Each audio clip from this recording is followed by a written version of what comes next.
सुप्रभात बच्चों। मैं विनोद कुमार अपनी हिंदी साहित्य की कक्षा में आप सभी लोगों का स्वागत करता हूं। बच्चों, आज मैं फिर एक नए वीडियो के साथ प्रस्तुत हुआ हूं। इस वीडियो में मैंने आरोह भाग 2 जो एनसीईआरटी की पुस्तक है उसमें चौथा पाठ मैंने लिया है। उस पाठ का नाम है कैमरे में बंद अपाहिज और इसके कवि हैं रघुवीर सहाय। इस वीडियो के पहले मैंने रघुवीर सहाय का जीवन परिचय आपको बताया था और साथ ही साथ साहित्यिक परिचय और भाषा शैली। मुख्य रूप से मैंने इनकी रचनाओं के बारे में भी आपसे बात की थी। आज मैं जो कविता लेकर आया हूँ, इस कविता का अर्थ, भावार्थ बताऊँगा और इससे संबंधित जो भी प्रश्न आपके मन में बनेंगे, जो भी प्रश्नों का उत्तर आप नहीं दे पाते हैं, उससे संबंधित भी हम चर्चा करेंगे। तो सबसे पहले ये कैमरे में बंद अपाहिज जो है, इसमें क्या दिया गया है, कवि क्या बताना चाहता है, हम सब लोगों के सामने क्या प्रस्तुत करना चाहता है। कोई भी कवि अपने समय का रहा हो, वह अपने समय कि समाज में क्या चल रहा होता है या समाज का परिवेश कैसा है, समाज की सोच कैसी है, आदर्श कैसा है उस समाज का, उनके आदर्शों को वह अपने समय के साथ व्यक्त करता है अपनी कविता में। उसी की झलक हमें यहाँ पर आज दिखाई दे रही है। अब देखते हैं इस कविता में क्या दिया गया है।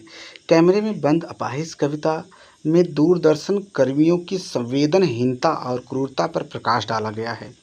प्रायः मीडिया कर्मी जो होते हैं, अपने कार्यक्रम को आकर्षक और बिकाऊ बनाने के लिए जो मानवीय दुख दर्द होते हैं, उनके दुख दर्दों को लोगों के सामने खोल कर दिखाते हैं और उस दुख दर्द को दिखाकर वो अपने कार्यक्रम को बेचते हैं, आकर्षक बनाते हैं, इसलिए कि ताकि यह कार्यक्रम उनका अच्छे से बिक सके।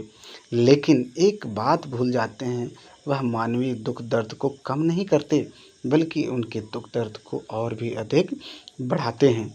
अपाहिजों को कैमरे के सामने लाकर उनसे बड़े क्रूर प्रश्न, बड़े दुख देने वाले प्रश्न पूछे जाते हैं। उनके जो सोए हुए दर्द होते हैं, उनके दर्द को जानबूझकर कुरेदा जाता है और कुरेद कर उनके दुख को उनके चेहरे पर लाने की कोशिश करते हैं, ताकि उसका जैसे ही दुख उस अपाहिज का चेहरे पर स्पष्ट हो, वह रोने लगे, अपने दुख को व्यक्त करने लगे, तो देखने वाली जो जनता है, जो देखने वाले टीवी कार्यक्रम जो देखते हैं, उनके मन के अंदर भी वह दुख उत्पन्न हो जाए और उनका कार्यक्रम चल सके, उनके कार्यक्रम का व्यापार बढ़ सके, ऐसा मीडिया कर्मी करते हैं। तो आज इसी के बारे में चर्चा कर रहे हैं हम। वैसे बच्चों, एक बात बता दें, आज का वर्तमान समय और आने वाले समय में ये देखने को यही चीज़ें मिल रही हैं। कवि की दूरदर्शिता समझिए कि कितनी सोच समझ से वह यह कविता रचा है या कविता लिखी है उन्होंने, कि जो आज का समय, उनके समय का जो समय था और आने वाला जो समय था, उसमें यही सब हो रहा है। लोग किसी के दुख दर्द की चिंता नहीं करते, मीडिया कर्मी या दूरदर्शन पर दिखाए जाने वाले कार्यक्रम, वो सिर्फ अपना व्यापार बढ़ाने का काम करते हैं और लोगों के दुख को कम नहीं करते, बल्कि उनके दुख को, उनकी समस्याओं को और भी बढ़ाते हैं। तो कविता पर आते हैं, कविता पर ध्यान देते हैं। क्या लिखा गया है, पहले इसका हम थोड़ा सा सहस्रवाचन कर लेते हैं, तब उसके बाद कुछ शब्दों का अर्थ बताएंगे, उसके बाद हम भावार्थ पर चलेंगे, इसकी व्याख्या करेंगे। हम दूरदर्शन पर बोलेंगे, हम समर्थ शक्तिवान, हम एक दुर्बल को लाएंगे एक बंद कमरे में, उससे पूछेंगे तो आप क्या अपाहिज हैं, तो आप क्यों अपाहिज हैं, आपका अपाहिजपन तो दुख देता होगा, देता है, कैमरा दिखाओ इसे बड़ा बड़ा, हाँ तो बताइए आपका दुख क्या है, जल्दी बताइए, वह दुख बताइए, बता नहीं पाएगा। तो यहाँ पर अपाहिज के लिए अंतिम बात लिखी गई कि बता नहीं पाएगा, वह क्या बताए, बस वो कैमरे और जो मीडिया कर्मी होते हैं, जो प्रश्न पूछने वाले होते हैं, उसका मुख ही देखता रह जाता है और वह अपना दुख बता नहीं पाता। आगे इसमें कुछ शब्दों का अर्थ जान लेते हैं। जैसे समर्थ मतलब शक्तिशाली या जिसके पास साधन संपन्न हो। शक्तिमान का मतलब जो ताकतवर होता है। दुर्बल मतलब कमजोर की बात। अपाहिज मतलब जिसका कोई एक अंग बेकार हो, काम न शरीर का कोई भी एक अंग जब काम नहीं करता तो उस व्यक्ति को अपाहिज कहा जाता है। अब पहली पंक्ति से व्याख्या करने चल रहे हैं, ध्यान से सुनिए। हम दूरदर्शन पर बोलेंगे, हम समर्थ शक्तिमान, हम एक दुर्बल को लाएंगे एक बंद कमरे में।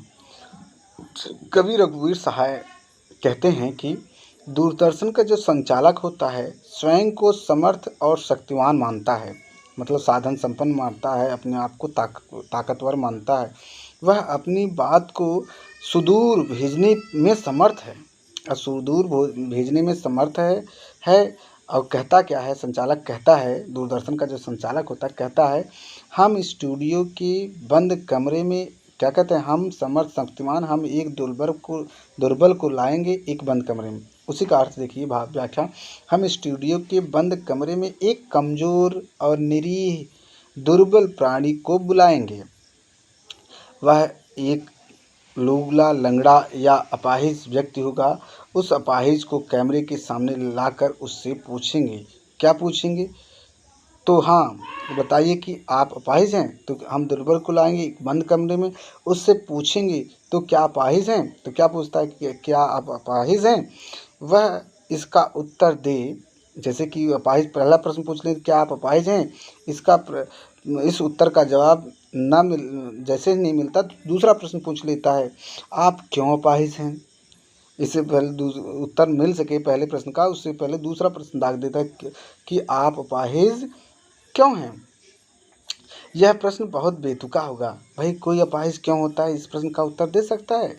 वो तो जन्म के बाद उसके शरीर की किसी भी अंग का बेकार हो जाना, वह क्या बता पाएगा, क्यों बेकार हुआ, कैसे बेकार हुआ, इस सब का उत्तर वो कैसे दे पाएगा। इसलिए अपाहिज इस पर मौन रहेगा, मतलब अपाहिज कुछ बोल नहीं पाएगा। फिर उसके बाद प्रश्न पूछेगा, आपका अपाहिजपन तो दुख देता है। तब उसके दुख को कुरेदा जाएगा। कहने का मतलब उसके दुख को और बढ़ाने के लिए जब पहले प्रश्न का उत्तर नहीं दे पाता, दूसरे प्रश्न का उत्तर नहीं दे पाता, तीसरा प्रश्न दाग दिया जाता है उससे।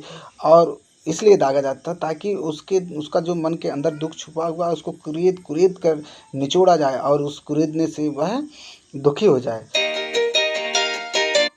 और फिर उससे प्रश्न पूछा जाएगा, आपका अपाहिज होना आपको बहुत दुख देता होगा। तुरंत जब तीसरा प्रश्न पूछ लेते हैं कि आपका अपाहिज होना बहुत दुख देता होगा। इस पर भी जब अपाहिज मौन रहेगा, वह कुछ नहीं बोल पाएगा। फिर पूछा जाएगा, क्या पूछा जाएगा? आपका अपाहिज होना आपको सचमुच दुख देता है, बताइए क्या आप अपाहिज होने के कारण दुखी हैं? यह बार बार पूछा जाता रहेगा। हाँ, तो बताइए आपको दुख क्या है, जल्दी बताइए, वह दुख क्या है, बताइए। वह लेकिन बता नहीं पाएगा। अपाहिज बेचारा क्या बताएगा कि उसको दुख किस प्रकार का है। इस प्रश्न के साथ कैमरा अपाहिज की दुखी चेहरे की और अधिक बड़ा करके दिखाएगा। कैमरा वाला इसकी नज़र उसके चेहरे पर होगी। तब उसे उत्तेजित करके पूछा जाएगा, हाँ बताइए, आप अपने दुख के बारे में बताइए, जल्दी कीजिए, समय बीता जा रहा है, आप अपने दुख के बारे में सबको बताइए। संचालक को लगता है कि अपाहिज इतना होने पर भी अपने दुख के बारे में कुछ नहीं बताएगा, मतलब बार बार पूछता है, उसको उत्प्रेरित करता है, उसको दुख को कुरेदता है और जानना चाहता है कि उसका दुख क्या है, ताकि वह दुखी हो जाए और अपने दुख के सामने कैमरे के सामने प्रस्तुत कर ले। लेकिन अपाहिज बेचारा कुछ बोल नहीं पाता और कुछ बता नहीं पाता है। तो इस पंक्ति को ध्यान से पढ़िएगा और पढ़ने के उपरांत एक बार दो बार वीडियो देखिएगा। यदि समझ में ना आए तो फिर भी कमेंट में हमसे पूछिएगा। मुझे आशा है कि यह आपको अच्छे से समझ में आ गया होगा। तो आज के लिए बच्चों इतना ही। अगले वीडियो में अगली पंक्ति हम लेकर प्रस्तुत होंगे। धन्यवाद।